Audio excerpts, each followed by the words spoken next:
If you're looking for pound the best home health and beauty fragrance products, you need to go to ashkickin.com. It is biryani for watching. Dante's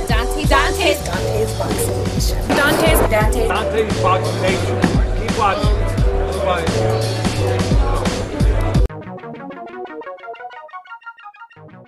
It's starting to get the attention of people out there. Triple G, as good as he is, a lot of people don't know who he is. Really, let's be honest. And outside the real boxing fans, now he's gotten his. Obviously, his brand has gotten more known. His visibility is bigger now. Of course, Canelo's a great Latin fan base. He's the biggest pay-per-view guy in the business now that Mayweather and Pacquiao are gone. So I think that it happened because of two things.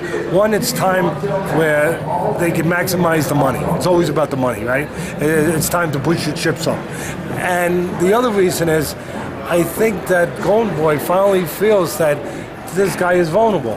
That at 34 years of age, you know, when you saw him against Kell, Brook, that maybe that wasn't just a mistake.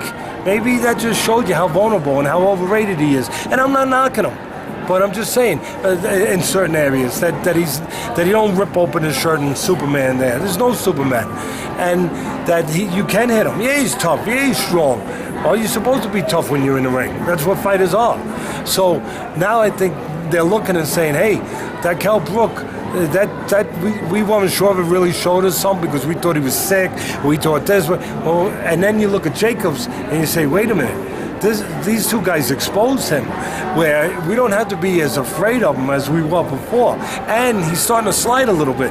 You know, he's 34 years old. Maybe another year, he's 35. Maybe it's time. You know, maybe it's time to step in there.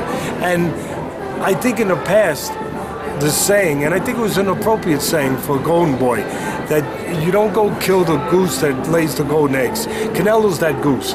You don't throw him in there because you don't have to. Because you can make money fighting anybody. Maybe you can even fight the guy that threw us out of here. You might even get paid. You might even get paid fighting him. I don't know. But Canelo has got such a great fan base behind him, that with a great Latino fan base, that you can fight almost anyone. You're going to get paid pretty damn good. So they didn't want to blow that. Now, I think it's what I just said. Now I think it's at the point where they're saying, now the risk isn't that high. It's not as high. Now it's come closer. Both fighters have come closer together now, where, you know what? I think we could beat this guy. We're not just putting our chips up and saying, hey, cash me out. I think we can actually win this fight. In another year, only bodes even better. Because if he is sliding, Triple G, and I think he is, and again, I'm not afraid. I like him. I think he's great. But, you know, when I wrote on ESPN.com that he didn't belong on my top 10 pound for pound, people were like, they thought I insulted their mothers. They were like, oh, my God. How did he say that? Well, it's just my opinion, but I put it with facts. I don't just say it. For me, a top 10 guy isn't just a tough guy, isn't just a strong guy. It's more than that. Top 10 guy is a Lomachenko. It's a Crawford. It's a guy who mixes talent with technique and with mental ability and with adjustability and is continuing to get better. To me, I didn't see any improvement in the last couple of years in Triple G. Now, I don't think Canelo's Godzilla, but I kept him on that list because I see him improving. And also I look at the body of work. I look, okay, this monster that we call Triple G, we don't even call him by his name, so he must be a monster. Must be a monster. We don't. So this monster, I looked at it when they asked me about this. I looked at it and I said, wait a minute.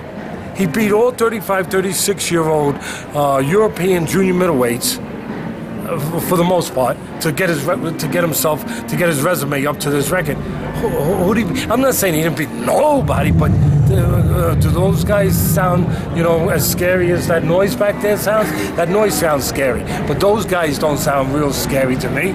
So his body of work, I looked at it and said, wait a minute, this isn't a body of work where I can just close my eyes and say, oh yeah, even though I don't see him as smart as Lomachenko, but he's beaten such good fighters, he must be doing something right. I have to put him on my top 10 pound for pound. No, it didn't equate to me that way. And then I told the truth. And people don't like it, okay, what are you going to do? I'm not running for a popularity contest. You know, what are you going to do? I have a responsibility to say with a background of experience and judgment what I believe. And hopefully it's responsible. And I try to make it responsible. And for me, it was responsible to say, no, on that top 10, no. Rigondeaux, that's a top 10 fighter, even though he's not active, I get it, and all that stuff. Lomachenko, Crawford, you know, those kind of guys. And I even said I used to have them on my top 10, but everybody has to move out at some point.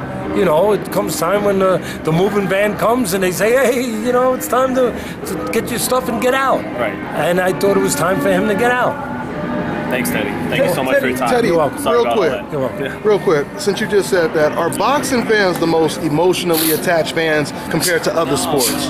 No, not when it comes. I think they're very emotionally attached, and I think sometimes they can get to the cliff and they can get crazy like all of us, and I love them for it. Mm-hmm. Love them. Yeah. But, and they have their opinions, and they're strong, and even if their opinion is wrong, they'll stick by it, you know? But they're not any more emotional than soccer fans. I mean, you talk about soccer fans, you're talking about that they're behind the country. When you're behind the country, that's heavy. That's heavy. That's emotional. That's strong. That's serious. Canelo Chavez Jr. Now, some of the fight fans are behind the country too. Now, in this fight, I think that's a good point. In this particular fight, you do have that working. You know, you do have those factors, those elements at hand here, because you have a country. You have fight fans that are proud Mexican fight fans. They believe in their heritage. They believe in the history of their sport. They idolize their champions, their legends. It's important to them. It lifts them. It makes them feel if he can do it, I can do it. If he's important, I'm important because I'm Mexican. So it carries a whole different significance. So in this case, you don't get much more emotional than this kind of fight because you do have a country, you do have nationalistic pride involved, and that's powerful. And the only reason I asked that is because you just said with Golovkin, fans got so upset with you, and that was the reason why I asked that question. Yeah, no, but some of them didn't. Some of them still love me. Thank you. Thank you, 2 or 3 or 4 or 5 or 6. No, because they said, Teddy, I was thinking that, but I didn't say it. You know, some of them, I have some guys that come up to me, I appreciate it. They say, you say what I think, but I'm not sure if I can say it. And then you say, and I say, hey, maybe it's okay for me. And I say, don't wait for me to say it, say it. Of course it's okay. If you believe that in your heart, in your mind, say it. Don't wait for me to validate it. This is Bobby, and you're watching Dante's Boxing Nation.